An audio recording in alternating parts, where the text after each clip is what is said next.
All right, Finch. So we had a pretty solid first interview that I thought very enlightening and entertaining, especially with the little side stories. I think that was great. So your first year into the RAG, going into VF-14, what was it like for you as a Nugget? Well, the year with the rag was kind of fun. I was thinking about this over the last few days, and I was pretty lucky with my life because I grew up with a naval aviator as my father. So I grew up with jets and with airplanes and with Lemoore, California, and with Oceania and all that stuff. So I grew up with this, and even though those years after high school, before I got in the Navy, were spent in Nova Scotia, up in Canada, at a Canadian university, Acadia.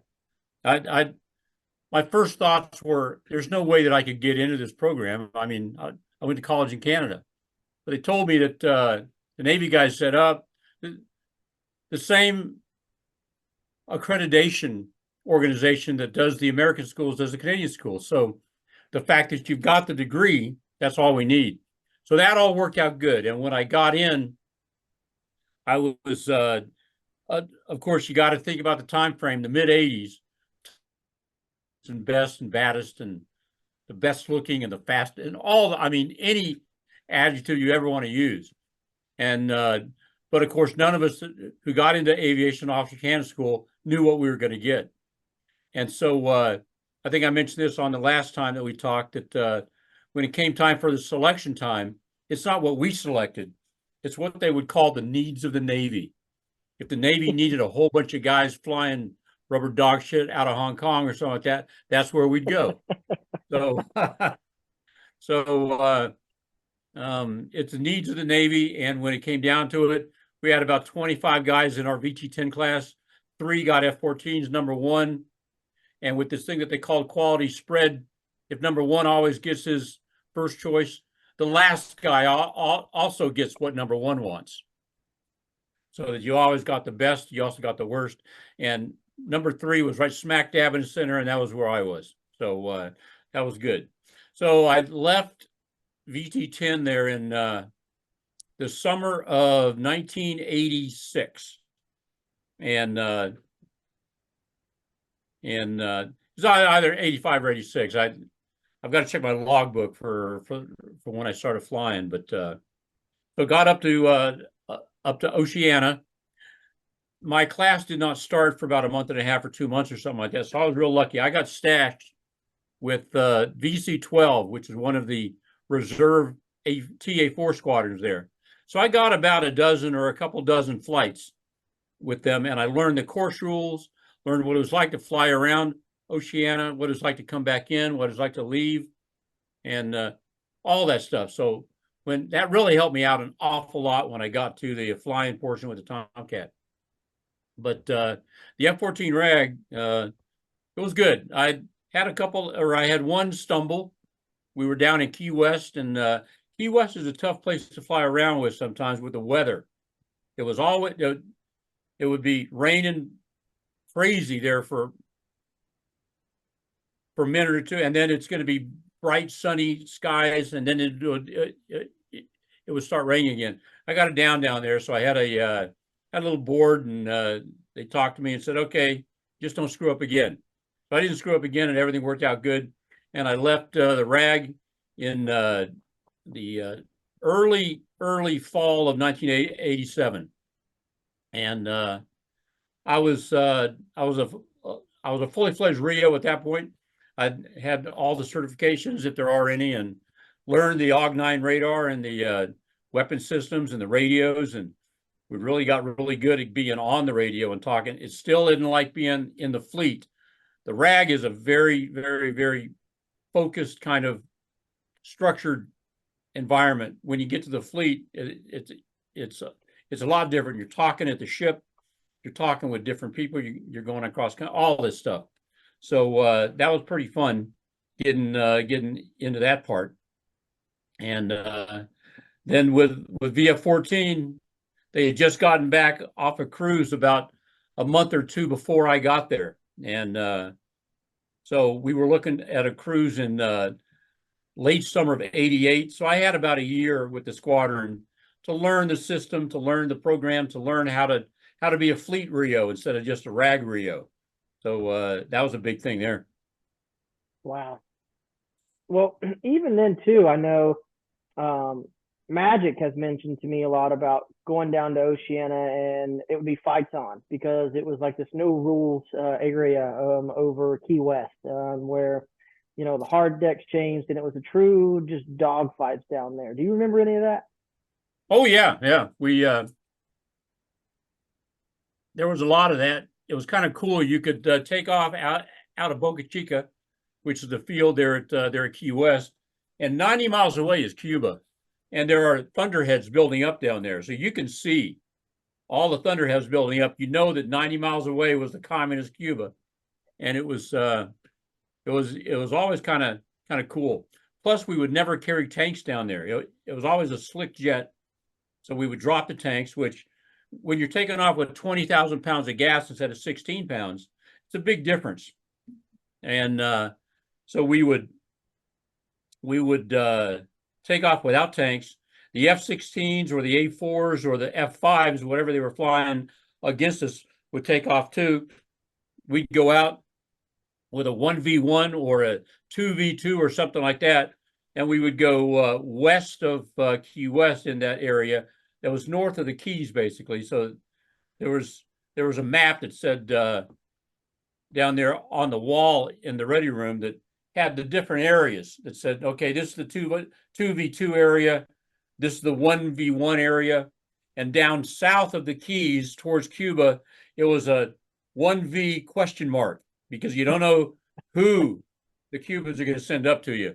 So we stayed away from that part. Obviously, you didn't want to tweak their nose or anything like there at that point, but we would go down there and literally we'd go out and the hop would last 20 minutes, 30 minutes or something like that, because one of the things that the pilots did that we learned to do and all that stuff, when you got into this fight, the pilots would go to full afterburner, turn a little knob on the throttle friction knob to keep it there. When you're under G, sometimes that handle is going to pull back. You don't want that to happen when you're fighting.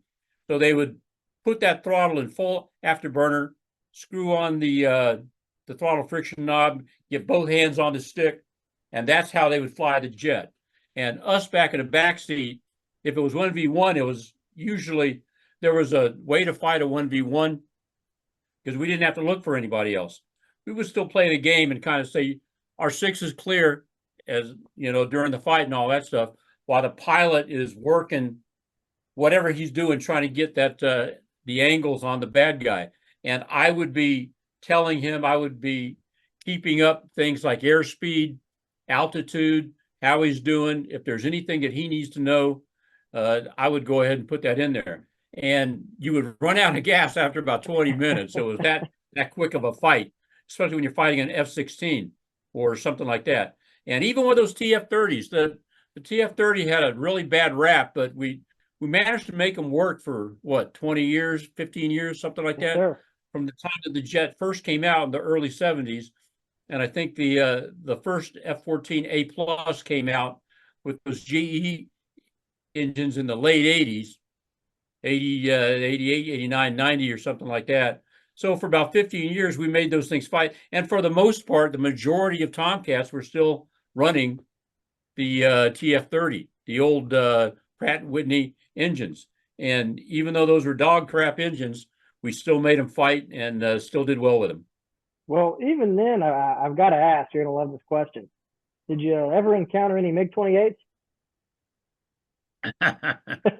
MiG-28. No, actually, no, they didn't have any of those down there at that time. Just unfortunate. Yeah, F-16s and A4s and TA4s. So now, and with that too, I mean, just being able to see the Key West from 10, 15, 20,000 feet, it's got to be beautiful up there. I mean, it just has. Oh, it's gorgeous. I got some pictures. You probably seen them. We would take off as a section of two, and as we're coming out, I'm usually in the lead. I would get paired with a senior officer, towards the end of my career, I was starting to get paired, since I was a senior RIO, I would get paired with some of the new pilots and whatnot. But during some of those Keywest debts, I would get paired with a senior pilot. So we would always have the lead. So I would take my little camera and I'd turn around and take pictures with Keywest back behind, and all those blues and those greens and the colors and the water and all that stuff. Just a gorgeous place to fly. A lot similar to when we would go down to Puerto Rico, down to Roosevelt Roads. We would fly out there. All the areas where we operated in primarily were north of Puerto Rico in what's called the PROA, those PROA, which is Puerto Rican Operations Area. Right. That's where ships would go to shoot their missiles, and that's where we would go to shoot our missiles and things like that. And when you take off out of Roosevelt Roads, you head out a little bit to the east, and you start curving to the left and go up to start heading north, and you pass over the American, all the Virgin Islands down there, and the British Virgin Islands, and you look down there and you know that all the beachgoers are having a great time, but we're having a better time because we're going flying. I mean, I have a lot of good memories as a kid when growing up in the late 90s, early 2000s, when the Tomcat was still in service. And my family used to vacation a lot in South Carolina, but when we'd go up to North Carolina along the Outer Banks, you know, we'd see F-14s buzzing up and down the coast, F-14s out of Oceania and whatnot. I mean, it's beautiful being able to recall those memories and looking up at the sky, knowing that I'm having a good day at the beach, but that's what I wanted to do. I wanted to be in an F-14 as a kid. It was a dream come true. Yeah, it is, you know, and I can think of this. I was in my senior year in college, and we talked about this last time, that I was going to be a teacher. I was planning my life around being a teacher. Even I was thinking up in Canada, they've got they had programs where they wanted to recruit teachers to go up into the Northwest Territories in all of that, you know, Inuit and the Eskimo land, to be teachers there for a year, and they've got to fly you in because there's no roads. And I thought, well, that'd be kind of cool for a year to do, you know, a lot of outdoor stuff. I get to see some polar bears and some regular bears and all that kind of stuff. Maybe I'll do that. And then when my dad just kind of suggested, hey, why don't you talk to the Navy? He never pushed anybody in our family to the Navy. He wasn't a Naval Academy guy. He was a NAVCAD, the old Naval Cadet program. And so he didn't push anybody into it. What he did with me was he just suggested it, say, hey, you know, the Navy needs teachers. Maybe you can teach for the Navy or something like that. And that's what kind of opened things up. And that's when I started thinking, hey, you know, and also the start of the Reagan buildup and the Reagan program and all that stuff. Things were, the aviation program was really being highlighted. And when I found out that, yes, I could get in the Navy, and yes, I could go to an officer candidate school, and yes, I could go to aviation officer candidate school, maybe there is a chance of that. Now, at that time, there's probably at least a half dozen, maybe 8 different aircraft, the F-14, the A-6, the S-3, the E-2, just a bunch of different aircraft. You don't know what you're going to get.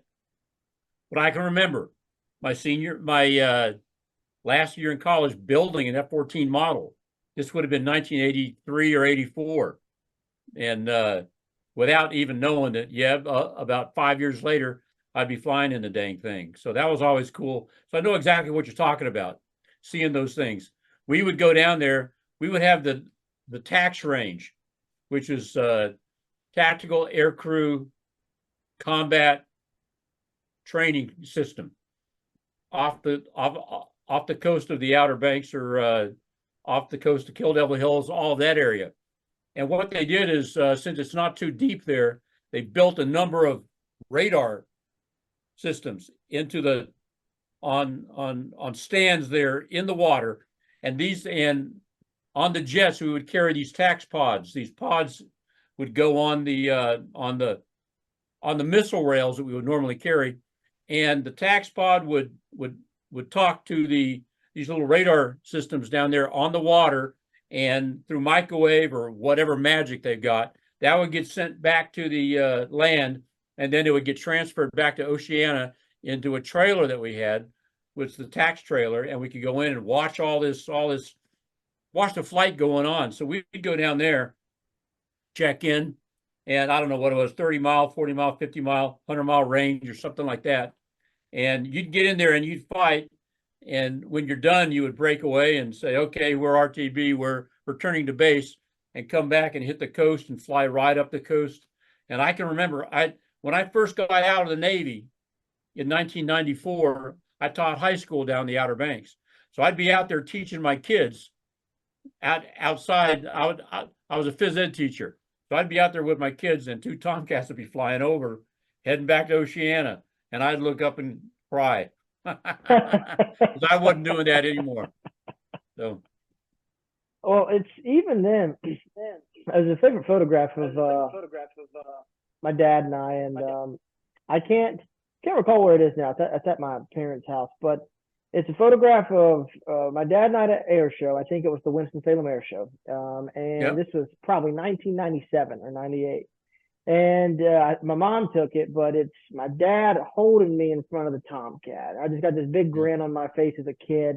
And I can remember just seeing those aircraft at air shows, watching the Tomcat buzz around, do a circuit, trying to talk to the pilots when I was, 6, 7 years old, not knowing anything, but still thinking that, oh, this is the coolest thing ever. And it was a sad day when I learned that the Tomcat was being retired. That was definitely a unfortunate time for me in my early middle school years. That was pretty sad. I bet.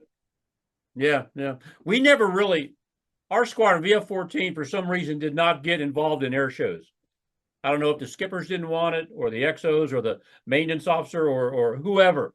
So we didn't do that. I did get to go to one. It wasn't an air show. It wasn't a fly-in air show. It was a static display, but it was kind of cool because it was up at Langley. So it was at the Langley at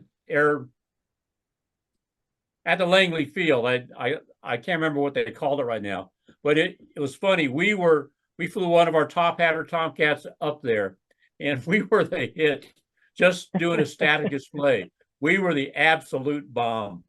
It was, Dan Whalen and I flew it up there. It's only like a 10-minute flight from Oceania, but we got them to get a stand with some stairs to put up next to the airplane, and we had a line of people wanting to come up. And Dan Whalen, his call sign was Flailin. He's a good friend of mine on Facebook now, so getting in touch again with guys like that. He was up in the front cockpit because he was a pilot. I was back in the back, and we would just get people coming up all day long.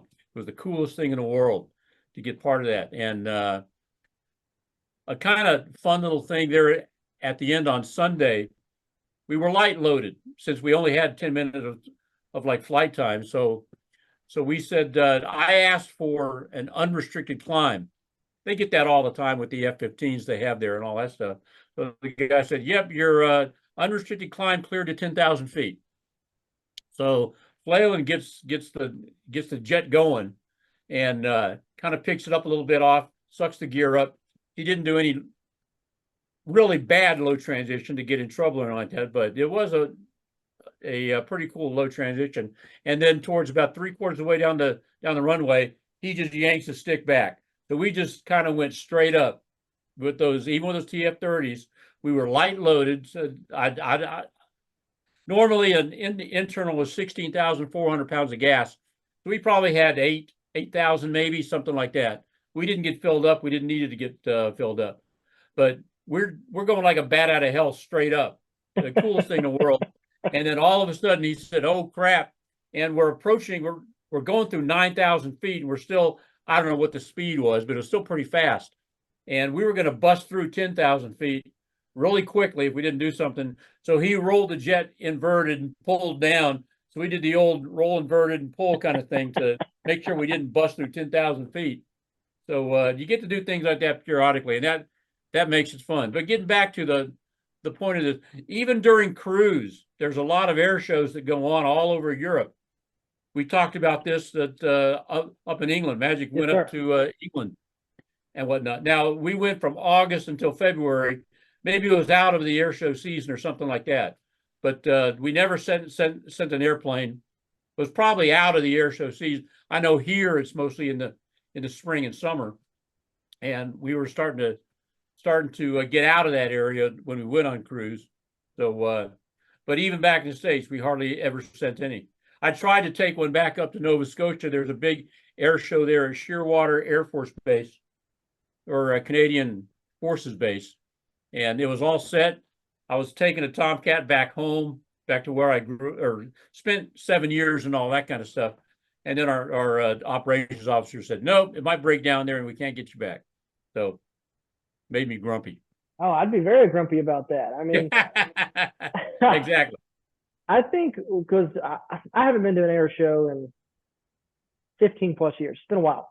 They've kind of lost some popularity, at least to my knowledge, where we live, Pinch. But there was a time I recall, you know, the most popular aircraft there, if it wasn't a World War II warbird, it was the F-14. Always. Anytime it showed up at an air show, you got people gravitating to it because, I mean, Top Gun, people recognize that. Even if they don't know the F-14, they know that plane because they've seen the movie.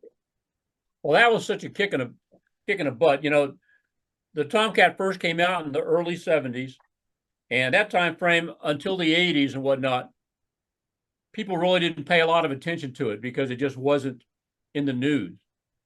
And when the 80s hit, same thing for the first half of the 80s. It was a cool looking jet. It had the swept wings. It could go fast and land on aircraft and all that stuff. But again, it still didn't have the sort of public's eye. And then 85, 86 time frame hit and Top Gun hit, and it just exploded. It really did. I was being down in VT-86, which is the RIO training program down in Pensacola. We had some peripheral tie-ins with some of those guys from Miramar, from Top Gun and things like that, who were involved with the movie. But that was a time that it really took off. And after that, you're right. Anytime that it went to an air show or something like that, it was a star. Even if it didn't fly, people could see it fly in. And usually we would come in for the break. So watching this Tomcat come in with the wings back, hit a 90-degree turn, pull about 6 Gs as you're coming around. So people got to see that part. And then people got to see the departure, like Flayland and I, when we did our unrestricted climb to 10,000 feet. People got to see that part, and that was cool enough for them too. So yeah, that was kind of cool. And anytime during my last tour flying was with the DPRO, the Defense Plant Representative Office there at Grumman. So we would take brand new F-14s from Long Island to Miramar. And that would, since we didn't have tanks, that would always involve 2 stops for gas. And if we didn't want to do it in one day, which was a long day, we would one-leg it to someplace, usually an Air Force base, because they had some good BOQs, and then spend the night there. And we would usually go to the O Club that night. And we were rock stars. I mean, everybody knew that we were the Navy guys, and we had a brand new F-14 out there. And it doesn't matter what was going on. We were the rock stars there. That was always cool. That's awesome. Well, and speaking of Air Force guys working with it, of course, did you ever get to participate in dogfights with F-15s? Oh, all the time. They would come out of Langley. We'd come out of Oceania. I can't remember what the name of the whiskey, or Whiskey 75 or something like that, that was on the northern part of that entrance into Chesapeake Bay. You got the southern part that was basically all of ours, and the northern part was Langley's. And so we would go up there. And it was always tough, simply because of all the things that you know about the difference between the lighter, even though it's a big plane, the F-15, and the Tomcat. We'd take off at 64,000 pounds. I don't know what an F-15 would take off, significantly less. And they had engines that we had pretty much comparable engines, but our engines had to push so much more titanium and steel and all that stuff than what the F-15s had to. The idea was you keep the F-15 down low if you can. They got that high aspect wing that operates great up high. And even with our wings out, you want to keep them down as low as you can, because with the wings out at 20 degrees or whatever, wings 20 degrees out, yeah, at like 20 degrees, you're going to be able to bite into that air a whole lot better when it's thicker and lower down.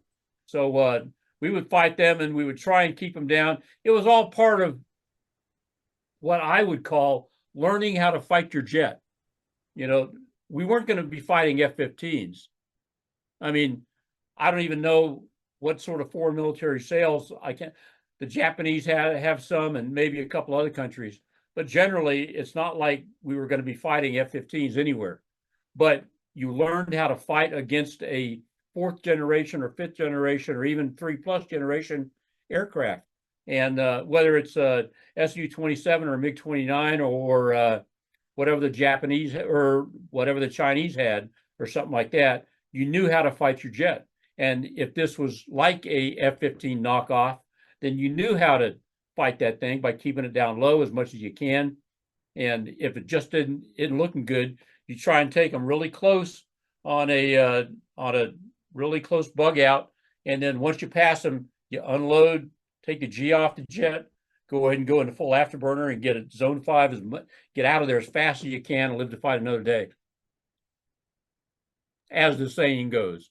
That's awesome explanation of how to escape those fights, because I've always wondered that. My dad was stationed at Langley, and Dad, if you're watching this, not to throw you on the bus, but I am. My dad always prided the F-15 and always loved the F-15, and rightfully so. He worked on the weapon system, but he always used to tell me, he's like, F-15 is better than the F-14, and I was like, why? He's like, gosh, yeah, I'm an Air Force guy, you know, and they're Navy guys. I used to watch them land, and they come in, they land real hard, they can't land, and it was funny. I love my dad. He's got some real good friends in the Navy. Sure. But I've always thought about it, though, because I know the F-15 is quite the dogfighter, but the F-14 in the right hands is also a very capable and outstanding aircraft down low. And so that was excellent, Finch. Thank you. Yeah. Now, the go ahead. The Tomcat, the missions, I was thinking about that when I got there in the mid 80s, basically late 80s to 87. The Tomcat was basically a single mission. It was air defense. That's all it did. We had air-to-air missiles, didn't have any bombs, didn't have anything like that. And we went out and we would do a combat escort of the A6s or something else along the air-to-air kind of mission. We would also do fleet air defense. The idea was, again, I mentioned this yesterday, that part of the North Atlantic in between the Greenland, Iceland, UK areas called the GI-UK gap, where the northern fleets of the Soviets would come through, we'd be sending carrier battle groups up that way to try and dissuade them from doing that. And the idea was they would launch the Tomcats off the carrier. Tomcats would fly out with their wings back really fast, get out on station 100 to 200 miles in front of the carrier. And we would engage this tactic called chainsaw. If you think about a chainsaw blade, the chain going around, that's kind of what we do. We would have a Tomcat heading out straight. We would have our AUG-9 radar, which could look out there 100, 150, 200 miles, something like that. And then if there's nothing there, we would turn around. The next one would come in and do the same thing. And so it's kind of like this chainsaw blade chain going around and whatnot. And if we did happen to see the bad guys starting to come, we had the Phoenix missile, which reached out there to 100 to 100 plus miles. And again, the idea is to shoot the archers before they had a chance to fire their weapons, to fire their arrows. And the AIM-54, the Phoenix missile, had such a range to it, and you add that other 200 miles being in front of the carrier range that we would build into it, then that's how the Tomcat would protect the carrier battle group. And it was only after I left in the early 90s, they started to say, okay, the Soviet Union's gone away. We can't afford to have a single mission airplane out there anymore. The Tomcat's going to have to start doing stuff. 2000 or in the late 90s or in the early 2000s, I can't remember, but it was around that time the A6 went away. So we did not have any medium attack bombers. And the F-18, God bless it and all that stuff, really a kind of a tinker toy of an airplane, at least the first one was. It was a light attack aircraft. It replaced the A4 and the A7. The F-18 came into that on some of the smaller carriers like the Coral Sea and the Midway. Those are too small to carry Tomcats, so they had to do double duty with that, being on those smaller carriers. And I lost my train of thought there for a second. The talking about the role of the Tomcat shifting, I think. Yes, exactly. They're in the early 90s. They did start to put bombs on the Tomcat, and it damned if it didn't turn out to be a pretty good damn good bomber. And they later on they found out, hey, we got this lantern pod, which is a targeting pod. Let's see what that'll load up. They loaded that up on it, and it was absolutely great. And so the Tomcat started being able to carry 2,000-pound laser guided GPS bombs and whatnot. All of a sudden, you had a carrier-based Strike Eagle, something that could put a bomb exactly where you wanted it. And so in the later half of the Tomcat's life, in the latter half of it, yeah, they turned into it. They called it the Bombcat. Of course, you've heard of that, but it was a bombing platform. It was the new F-14D had the 1553 data bus, which is a technical system incorporated into it so that you can fire different kinds of missiles. The Tomcat could have carried the AMRAAM if it wanted to. There was it got into all sorts of different missions. Missions were like all over the place. Close air support, that's the thing. FAC, forward air controller. The Tomcat was doing an awful lot of things, all to try and justify the airplane. And it can't, since it could not be a one role, one mission aircraft again. So that's why they're at the end. And Grumman had some big plans to build the Tomcat 21 program, which was really a pretty sweet looking airplane, but nobody really wanted that. So it died. It's unfortunate. I mean, I know that, if it came back today, I think you would see a massive increase in the naval recruitment. That's all I'm saying. Now, with tying this all in, with the different missions and operations, in training when you were with VF-14 and after, did you ever participate in any operations like Red Flag? I know the Air Force does that up in Nevada, Alaska, something like that regard. No, we about Top Gun. Yes, we sir. Always take one air crew, one pilot in RIO from the squadron, send them to Top Gun, and they spend 2 or 3 weeks. They get an airplane, they get a bunch of maintenance guys to support it, and they fly their asses off out there with a lot of classroom work and all that kind of stuff.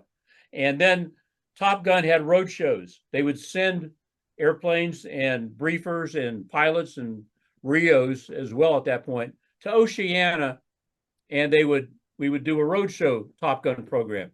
So we would do that. We would have this program called FARP, FFARP, which is Fleet Fighter Adversary Refresher Program.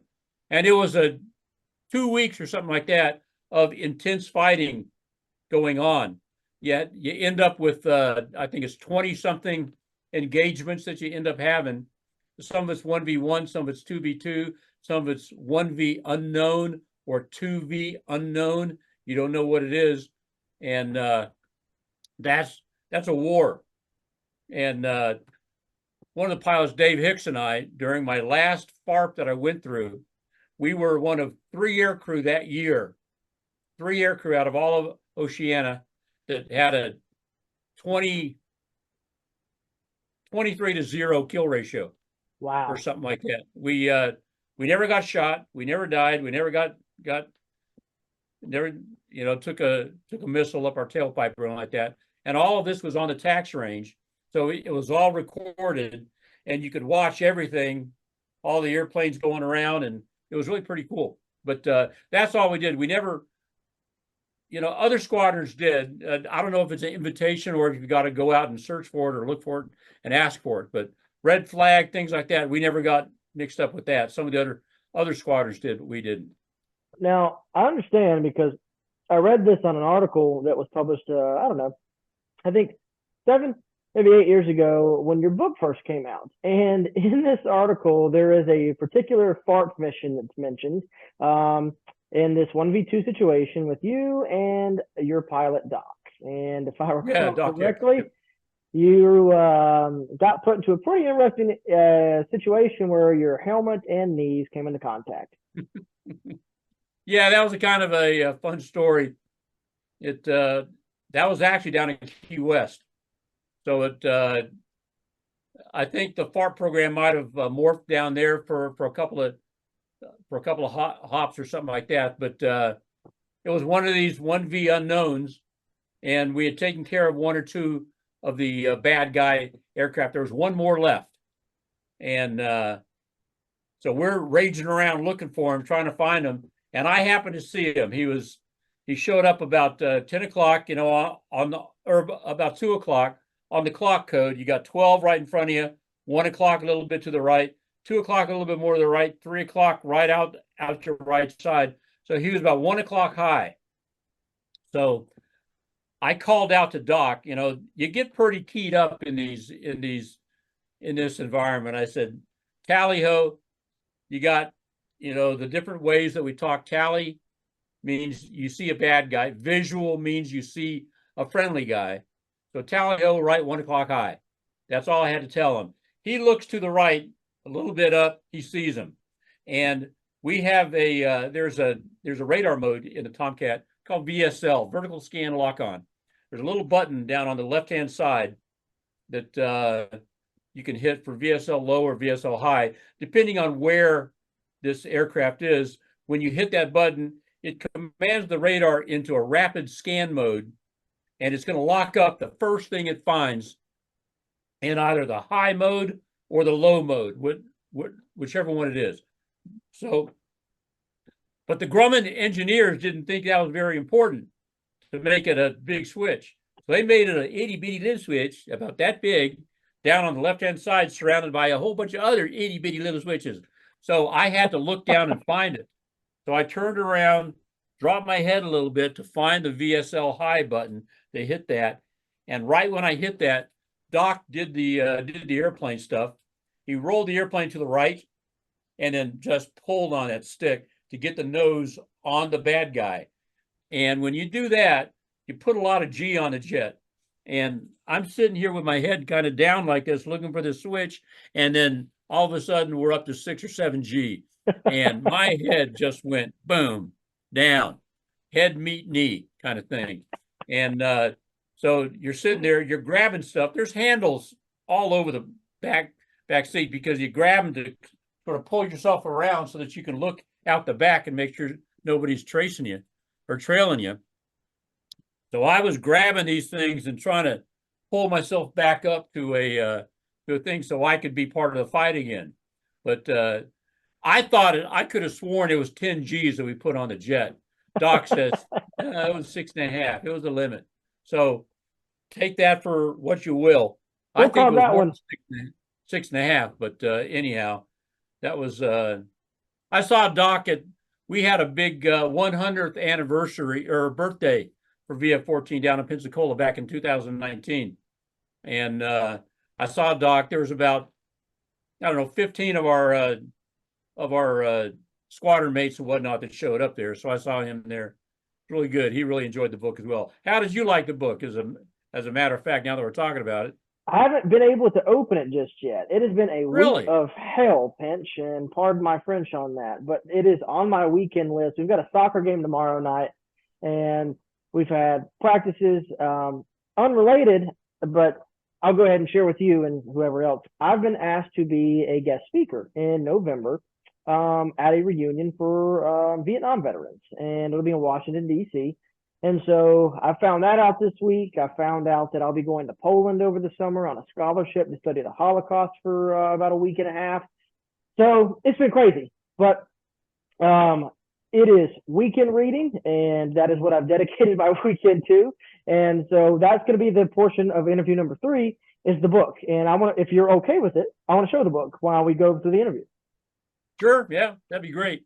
Now, with that being said, And back to the dog situation, in the famous words of Goose, Dog did some of that pilot shit, and clearly we see the result of that. Now, I want to talk about the radar.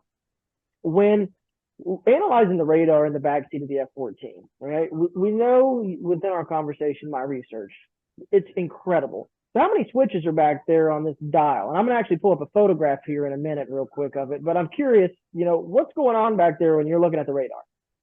I never really counted the switches and stuff, so I don't know what it is. There's got to be 40 or 50 of them at least. And at one time, you knew what every one of those things did. There were some areas that you just didn't get into that were involved with bomb dropping. The Tomcat was designed and built as a bomb dropper to start off with, because everybody was going to use it. The Navy was going to use it. The Marines were going to use it. The Navy used F-4s as bomb droppers. The Marines used F-4s as bomb droppers. Foreign military sales were going to use it. And so they built the bomb dropping capability and the bomb dropping buttons and switches and knobs and all that stuff in there. We never dropped bombs. Like I said, I was talking about earlier, we were pure air-to-air fighters. So we didn't even pay attention to that part of the back cockpit. But when you're back there, you got two basic radars that are going on. One is your big screen, the big round screen that's right in front of you, track wall scan. The TID is what it was called, the Tactical Information Display. And up above, we had a smaller squarish radar scope called the DDD, which is the Digital Data Display. And basically, the top one was using the pulse aspect of the Tomcat, the pulse radar, which is simply sending out trons. They were bouncing off things and coming back. And based on how the radar, oh, there you go. You got it. Yeah, exactly. That's the TID, the big round thing there in the bottom, and the DDD, the digital data display up top. And the bottom one is the famous, you get a sweep and you can track, I think it was 24 targets or something like that at one time. And you can target 6 of them and fire 6 Phoenix at them, which was hardly ever used. They would do it in tests and whatnot. But right. The bottom line was, well, there were 2 reasons why you didn't really want to do that a lot. Number one, the weight.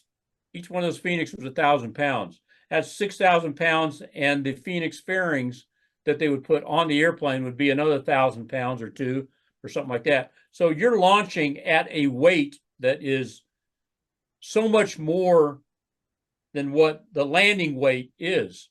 And if you don't happen to shoot those missiles off, you cannot land on the carrier, because you still have those 6 missiles, those 6,000 pounds of missiles, and you can't land, and you can't jettison them because they're $1 million each. You don't want to be going flying saying, okay, we didn't shoot the bad guys, so we got to land. Oh, we can't land. These Phoenix missiles are too heavy. Well, let's just jettison them. You don't want to be dropping $6 million every time you go flying. So those 6 targets that you could supposedly target, yes, you can, but you would never do that even in a tactical situation, really, for the most part, unless you were flying from land. And even then, it was still kind of a problem with the weight. So that's what the TID down there is before. The upper one, like I said, was the pulse radar that simply sent out radar waves. They would bounce off something and come back to you. And depending on where the radar dish is looking at, is azimuth, and it's where it's pointed, that is going to tell you that, okay, we got one. And if you're good enough, and if you can paint the different kind of contacts out there, you might be able to see 2 of them. And or if they're really flying a welded wing or close, it's still going to show up as 1. But you've got range and bearing, and that's what you need to start off with. We got 1, or we got a single contact bearing 270 for 15 miles. And that's the start of the intercept, the start of the dogfighting, the start of making sure that you keep these guys in front of you. A little different now because there's so many missiles that have a forward aspect to it now that you don't need to get behind them to shoot. which is what it used to be. The seeker head of the Sidewinder needed to have a hot engine source in order to track on. Well, now those seeker heads are so sensitive that they can read the friction off the nose of an airplane, so they can track on that. So yeah, that is kind of made stuff. But each one of those little buttons and knobs, we honestly really knew what they did on the top sort of dashboard and on the right. That whole bombing area, the bombing information is kind of like on the lower left-hand side of the cockpit. So I didn't know anything of that. So, but still, though, I mean, super cool to be able to have that input there. And I know too that, within the back seat, you've got the capabilities to fire the Phoenixes if necessary. Were there any other weapons that you could fire or launch from the back seat? We could do two. We had 4 weapons: the gun, the Sidewinder, the Sparrow, and the Phoenix. So the RIO could fire the Phoenix and the Sparrow missile, the AIM-7. Only the pilot, because these are considered dogfight weapons. The Sidewinder, it's kind of like the knife in a phone booth fight. Yep. Okay. When you get that close, the pilot's going to know what is going to be needed to fire the Sidewinder or to fire the guns. There's no sense in giving a RIO back in the back without, or giving a RIO the ability to fire guns or even fire a Sidewinder. That's all pilot stuff. So the Sparrows were generally from 7 to 10 miles and beyond, out to, I don't know what the max range was. I don't think it's classified anymore, but I don't know what they are. I can't remember anyhow. But out to 25 or 30 miles or something like that. The Phoenix was always, the Phoenix had a number of modes that you could do a fire and forget. So the Phoenix would come off the airplane, and then its little itty bitty electronic RIO in that missile with the radar would start to activate right away, and it would track on what it would find. Or there's other ways it could be done with some electro countermeasures. It could track on that. There's any number of things. But the Phoenix, that was the long range. That would be out towards 100 miles or beyond, or something like that. The Phoenix would take off and then do this, what they would call an M-band maneuver. It would come off and go way up high, so that to kind of minimize a lot of the flight characteristics in the thinner atmosphere up high. So the Phoenix would still find its target and would come down at a fairly steep angle. And that was what we always talked about. If the Soviets were ever out there flying in a section of 3 or something like that, and then you're in the middle and you happen to see your guy on the right blow up and then your guy on the left blow up from a missile that you never saw, we always thought that was kind of cool. Yeah, cool and terrifying to be on the receiving end of that. And the center guy would probably say, "Niet," and take off. So he didn't want to get the third missile. Amen to that. Well, yeah. And speaking of missiles, when you were, of course, as a RIO and with your crew, whoever the pilot was, were you ever a part of any missile launches? Oh yeah, I got to fire at least 1, maybe 2. We would go down to Keywest a lot. We would also do a missile X off the coast of Virginia Beach sometimes, but it was mostly either down at Keywest or down at Puerto Rico, down at Roosevelt Roads. And if it was a Sidewinder shoot, and we would shoot Sparrow and Sidewinders very often, fairly regularly, because they don't cost that much. The Phoenix shot was a 1 in a million. I don't even think that we did a Phoenix shot during my 3 years with the Tophatters. Again, there's a fixed number that the carrier would carry. I think it was only 90. That was the number of Phoenix missiles that the carrier carried, and that was it. There was no replenishment. There's no nothing like that, because they're so expensive and so big. So yeah, we didn't do a lot of test firing of Phoenix. Maybe we did, but the Sidewinders and the Sparrows, we did a lot of. We The Sidewinder would be with another airplane, probably an A6, and they would drop a flare, and this flare would pop out, and a little parachute would pop out of it. So this flare was coming down, just drifting down with a hot flare going off, and then we're coming out behind it. The A6 is going to clear out of the way, and so we've got a good target. This flare coming down in front of us, and the pilot will select Sidewinder, and that activates the seeker head, and you can hear it in your helmet. You know that sound, you've heard it, stuff like that. And then he would fire it, and it was cool seeing the missile come off, and it would go, and if it was a good shot, it would go right over the top of the flare and snuff the flare out. And all of a sudden, this thing is still floating down. It didn't hit it because it goes for the heat, and it would snuff the heat out, and the flare's dead, so it just drops down the water. The Sparrow missile is a little bit different. There's usually a drone that's launched, and that's what we try and target. And I have got to fire at least one or two of those things. The little button down there, you'll see it. There's a picture in the book of a red firing button. I said, every RIO's dream, an active firing button. And you can get it with in various training modes, but also if you have a missile loaded up, and if the pilot goes master arm on, then it'll light up for you. And when you push that button, it's the same thing. You don't see it as much. The Sidewinders would come off the wing, off the shoulder stations. The Sparrows usually, even though they could be loaded on the shoulder stations as well, they're usually loaded in the tunnel area in between the two engines. So you would feel a little bit of just kind of like if your car goes over a small curb or something like that, you would feel a little hump, and then you would see the missile come off and go out in front of you. So that was always kind of cool seeing that. Freaking awesome. Yeah. Now, as a Nugget pilot, transitioning back to your initial days with VF-14, what was your introduction like to VF-14 as a Nugget? The world famous Tophatters. Yeah.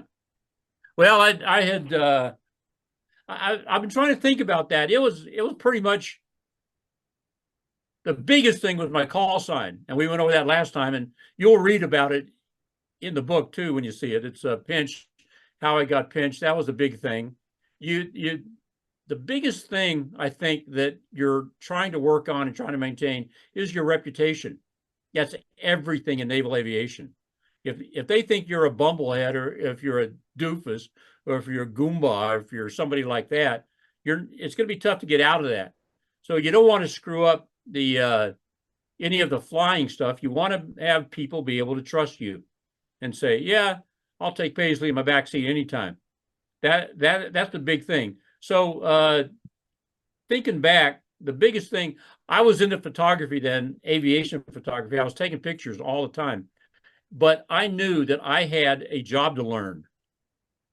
And we had our new skipper, our new XO there, Pete Strickland, and he was a pretty stiff or pretty stern taskmaster. And I had to fly with him a number of times the first time, when I first got to the squadron, and scared me to death. I mean, here I am, a brand new RIO, flying with the XO, who's a senior commander basically, and who's going to be the CO here soon. So I was really spending a lot of time trying to focus on my craft, on my job, and I was trying to think. I did some interviews with some other folks a couple of years ago, and they said, "Tell us some good stories." I don't have any good stories. I mean, like I said, I was so focused on trying to get my job and doing it right and building that reputation and whatnot. I didn't like. You might have seen this thing that's been going around on the cruise before mine. A helicopter landed on the Kennedy and let 3 pigs out, and you see these pigs running around the flight deck. And I don't have any good stories like that. I mean, can you imagine what PETA would go through if they oh God, if they found out if one of those pigs fell overboard? So pig overboard, pig overboard. Now man the motor whaleboat or whatever. So I don't have any really good stories to tell of my first stuff. I was spending so much time trying to make sure I was going to be a good RIO. So, Well, and I think it turned out. I got some really good. I ended up being paired with Jim Jones. His call sign was Rev, the Reverend Jim Jones. You know where that came from. yes, sir. I was paired with him for most of my cruise, and we became very good friends. He was a lieutenant commander. I was a lieutenant and whatnot, but I had mentioned him a couple of times in the book, and there was one specific time during cruise. This is not in the book, but we were on cruise, and Rev was med down for a bit. He was sick. When he got back up, they put him on the flight schedule, and they had to give him another RIO because I was already scheduled with somebody else. And Rev went out and flew his hop. I think it was a nighttime recovery, and he bolted a couple of times. And afterwards, when he landed and came back, he grabbed me and said, "I needed you back there. I needed you behind me. I needed you." And that made me feel really good. Wow. Well, I mean, it has to make you feel good. I mean, but knowing that you focused on your skills at the RIO, I mean, it paid off, especially for how you're received in the squadron. Now, that first deployment, where did you go on that first cruise? Well, the first cruise was the East Coast Carrier, Kennedy, great ship. It's if you're up in Philadelphia, you can go to the pier and look at it, but you can't do much else. They're waiting to tow it down to Brownsville to break it up. Unfortunately, but she is an old one. She's the last fuel burner, the last one that would burn oil or JP5 or with the jet engines that it has to drive the ship and stuff like that. But which kind of helped us out a lot. This was 88, 89 was when we went on our cruise, and there was nothing going on at that time. The Iraq hadn't happened yet. There wasn't really anything going on in the Middle East with Israel or any of those other countries. So we weren't scheduled to go down into the Red Sea. We weren't going to do the ditch. We weren't going to do the Suez Canal. We didn't have to. We weren't going to do anything. So it was a straight med cruise. And Kennedy, we left August, sometime in early August. Takes 10 days to get across the Atlantic. When you in-shop, we in-shopped on my birthday, actually August 14th of 1988, my 30th birthday. And it's called in-chop when you get into the med. And from there, we sailed directly for Naples. And that was our first port call. It was a pretty cool cruise since, again, there wasn't much going on. We had 11 or 12 port calls scheduled in the 6-month cruise. So about every 2 weeks, we were pulling into a port somewhere. Those ports were Tunis, Tunisia, Alexandria, Haifa, Israel, Antalya, Turkey, Naples twice. We pulled into Palma de Mallorca twice. We went into Marseille, went into Cannes, and so we were pulling in. And the only bad side of all that stuff, it was like a wintertime cruise. So again, we left in August and came back in February. So a lot of those port calls we hit, it was fall. So the weather, so it wasn't beach weather or anything like that, but you still got to see some pretty cool things. The Naples was kind of cool. Going to Alexandria, Egypt, seeing the pyramids, seeing the battlefield at El Alamein, and seeing the Egyptian museum and stuff like that. That was very cool. Well, Tunis, you got Carthage, and so a lot of things like that. Really cool. So we still flew a fair amount. I don't know what the hours were that I flew. I know that at various times you did build up an awful lot of time when you were flying. I did get 200 traps. That's my total number of traps that I got. Again, on some of the busier first cruises, you would get more traps, more flight hours. But based on ours, for having 10 port calls, 11 port calls in 6 months, where we didn't fly during those times and whatnot, but we still flew a pretty. We did fly pretty well, pretty good. I mean, I can only imagine though, living your dream job. You know, you're a RIO, working with F-14, coolest plane in the world. But at the same time, you're getting to see the world, and you're not paying a dime for it. You're floating around and being able to, as an educator, you can also appreciate what you're taking in, with the cultures you're experiencing, the life that's overseas. I mean, that's incredible. Well, I can remember the first time I had never done anything like this, obviously. Yes, I had lived in England for 3 years and I had traveled a little bit in Europe, but I was a high school kid. I was a teenager. And I spent 7 years in Canada. They're in Nova Scotia, but Canada's like our American cousins kind of thing, or Canadian cousins, if you want to call them that. So when we were starting to pull into Naples, I wanted to see what it was going to be like. And so I went out on the catwalk as the ship was starting to get towed in. They very rarely does a carrier get taken in, and it doesn't now because all we have are nuclear carriers and they have to anchor out. But again, since Kennedy was an oil burner, they took us what was called inside the seawall and tied us up to the seawall. We still had to ride Liberty boats and personnel boats to fleet landing, but we were tied up. And I wanted to see what it was like. And so I got out on the catwalk, and it was great seeing these tugboats that were Naples tugboat. They were Italian tugboats, and just looking at the guys that were working on it, and I'm thinking that's a totally different culture. That's a totally different bunch of people. They're doing a similar job. They're seamen working on a boat, but they're doing it their way.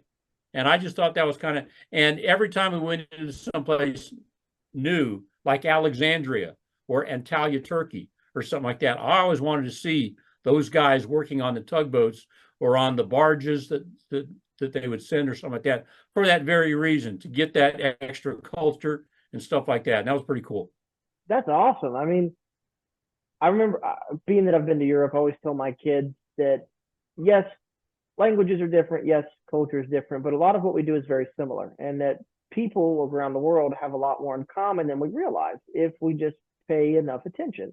And I think it's cool that you mentioned that. I remember when I was in France and Belgium, I paid attention to how they farmed, and I realized, well, you know, sure, different languages, different spoken, they're farming their way, but it's very similar to how we farm here in the States. And I was like, this is cool. Yeah. It's awesome to relate that. And anytime we came across aviators from other countries, from France or even Israel and Egypt, and we would periodically meet up with them. It's a common thing. It's aviation. It's flying.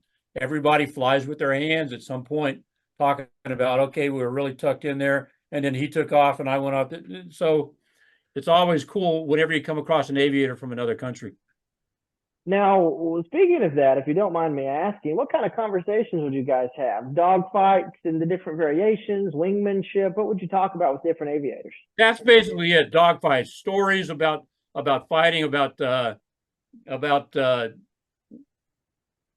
when we fought you. You know, anytime that we would come across the French, because we fought the French F-8s when they had the F-8 Crusader, the Super Entendards, and stuff like that. So we would talk about that, and we would let a little bit out that, oh yeah, we turn really well, and they say, okay, well, we don't really turn really, that kind of stuff. You would sometimes talk about the goods and the bads, or the goods and the others, as they call it, of the airplane that you got.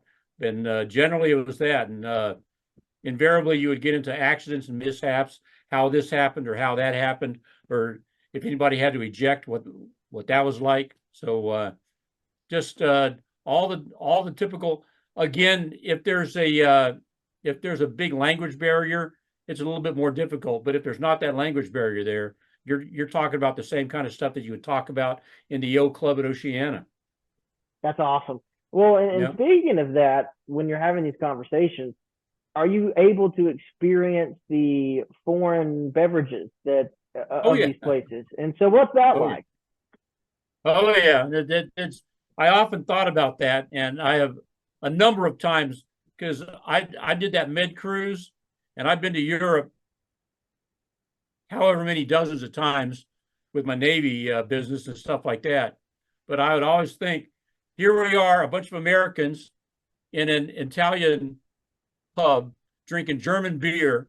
We're talking with some Belgians, and we're eating Chinese food or something like that. I mean, it's really it's a combination of all kinds of different cultures. And I can even think back to that. First time I thought that was on the Med cruise, and we were down in southern Italy or something like that.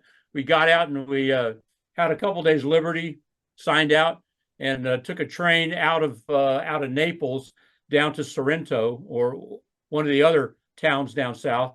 Got a hotel room and whatnot.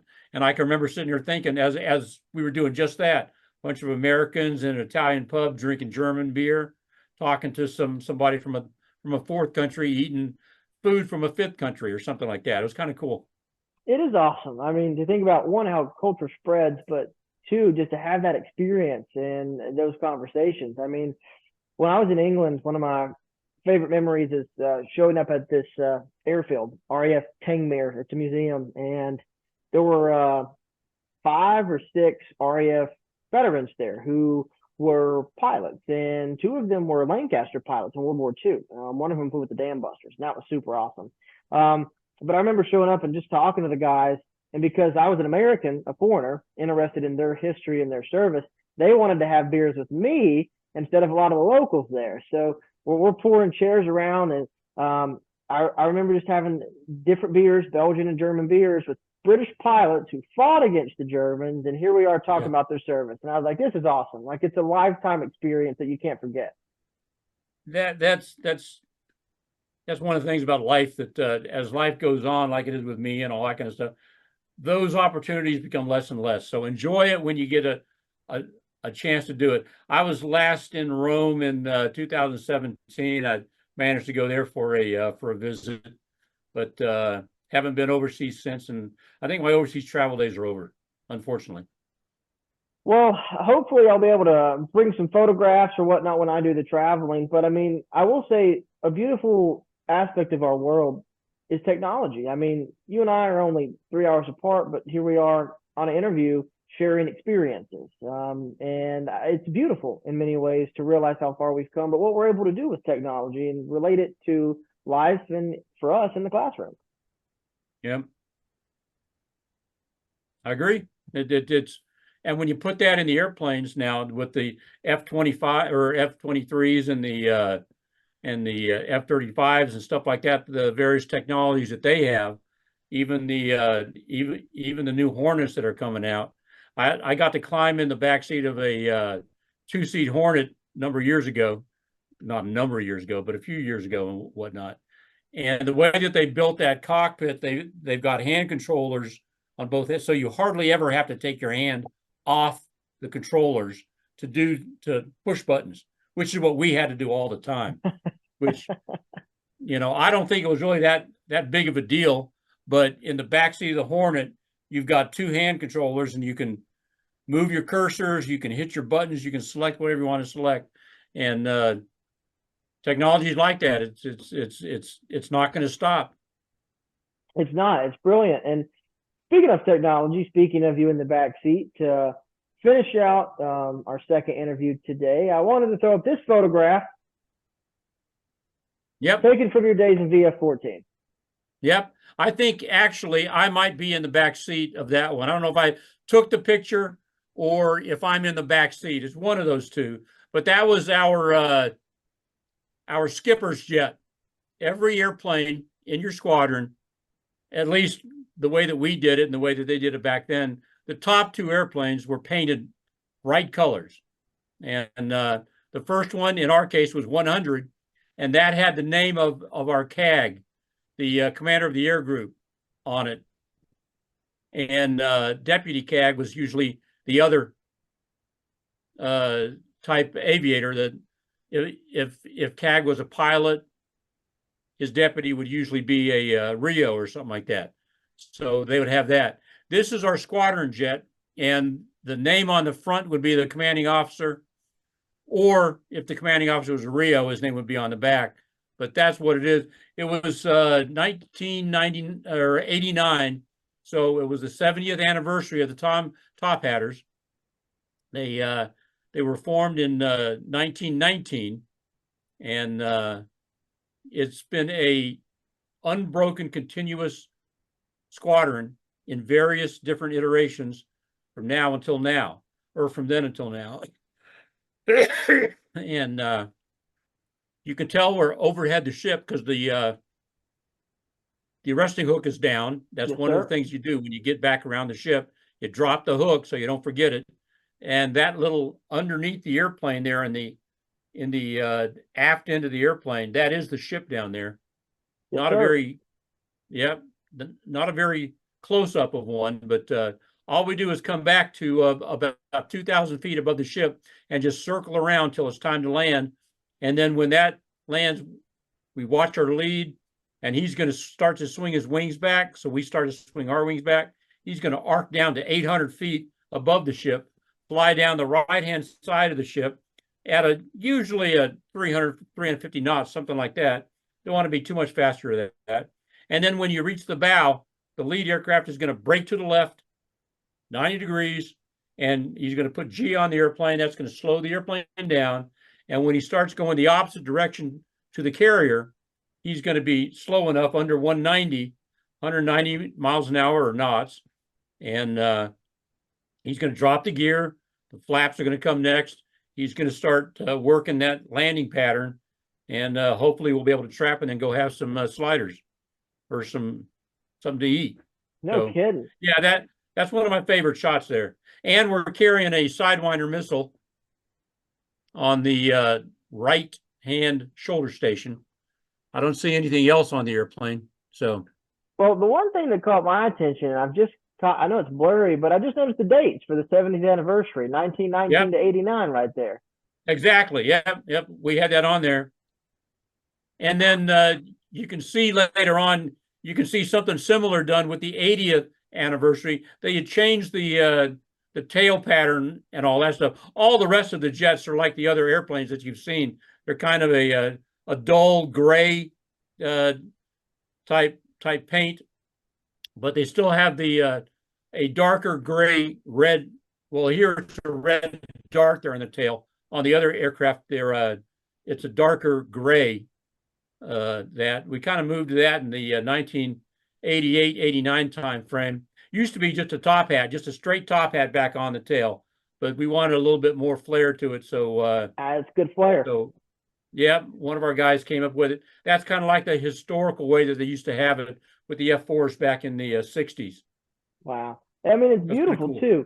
I think one of my favorite aspects of aviation, Air Force, Marine, and Navy is the different squadron logos. The unique history behind them, but especially in the Navy, and the different color schemes or the patterns that you see on the stabilizers. I mean, it's brilliant, and it's awesome artwork if you study artwork, in my opinion. Yep. Some of it can be very creative, and it can be very, very pretty. So I've been blessed by being a member of the Tophatters for those 3 years that I did. We had senior guys come back for their second tour with the Tophatters for whatever reason. I mean, at its height, I think there were 28 or 32 F-14 squadrons. That was like in the mid to late 1980s. We had that many squadrons. They had, about the time that I was finishing up VF-14, they were starting to get rid of them. And by the time I finished up my next tour with the Grumman folks in 1992, at least half of the Tomcat squadrons were gone. So they really, when they were starting to get rid of them, they were getting rid of them quickly. No kidding. Now, just out of curiosity here, Pinch, you've come into contact with many different F-14 squadrons in your time. If you wouldn't have been signed to VF-14, what other squadron would you have liked to have done a tour with if you would have had the choice? It's kind of funny. One of my instructors down in Pensacola in VT 86, which was the RIO program, he said, he told me that, and this is well before I even made it through the VF 101, the RAG program there. He said, you're going to go to 11 or 14. And I don't know how he knew that or what, but he said, you're going to go to 11 or 14. Maybe he knew Well, I don't even think he knew who the skipper of 14 was going to be, because I still had a good year to go in VF 101, but that would have been cool. There's so many of them. I wouldn't have minded being on the West Coast, VF1 or VF2 or some of those squadrons there would have been kind of cool. But I would really have to sit down and take a look at it. I was very happy to be with the Tophatters. Absolutely. And I was about to ask, did you keep your patches and any memorabilia from your time with the Tophatters? Yes. There's my helmet right there. That's the first helmet that I have. I actually, I was fortunate enough to, back in 2014 or 2015, a buddy of mine who I ended up coming across, Pat Marsh, he and another gentleman bought a L-39, a Albatross, and they had it painted up like Vandy 1. And it turned out that Pat's dad worked as a civilian in my dad's squadron when my dad had VF-43. Wow.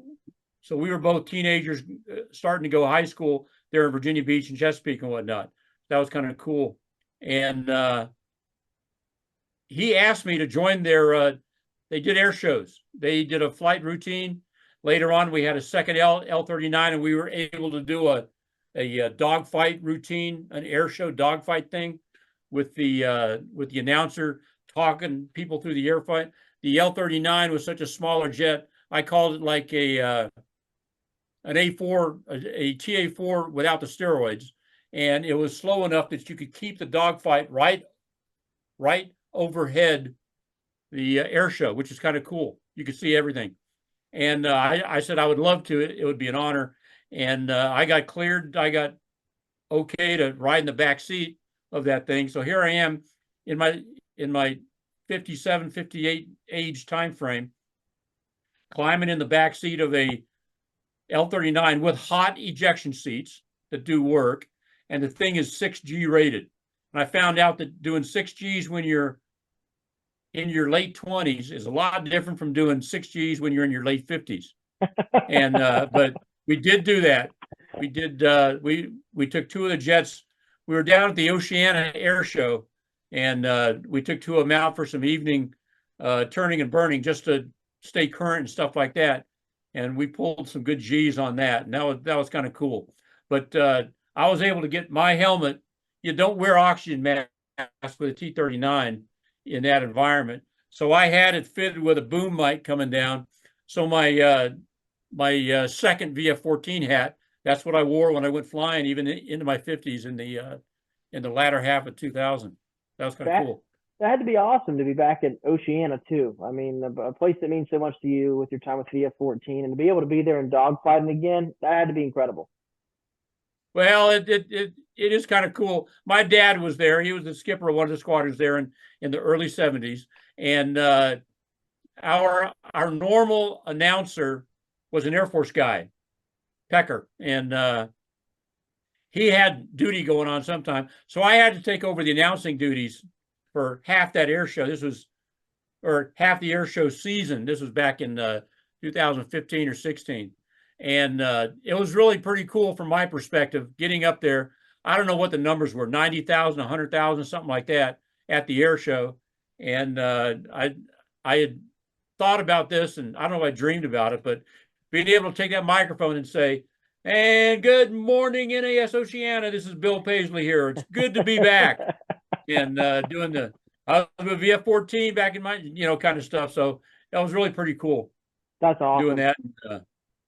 Yeah.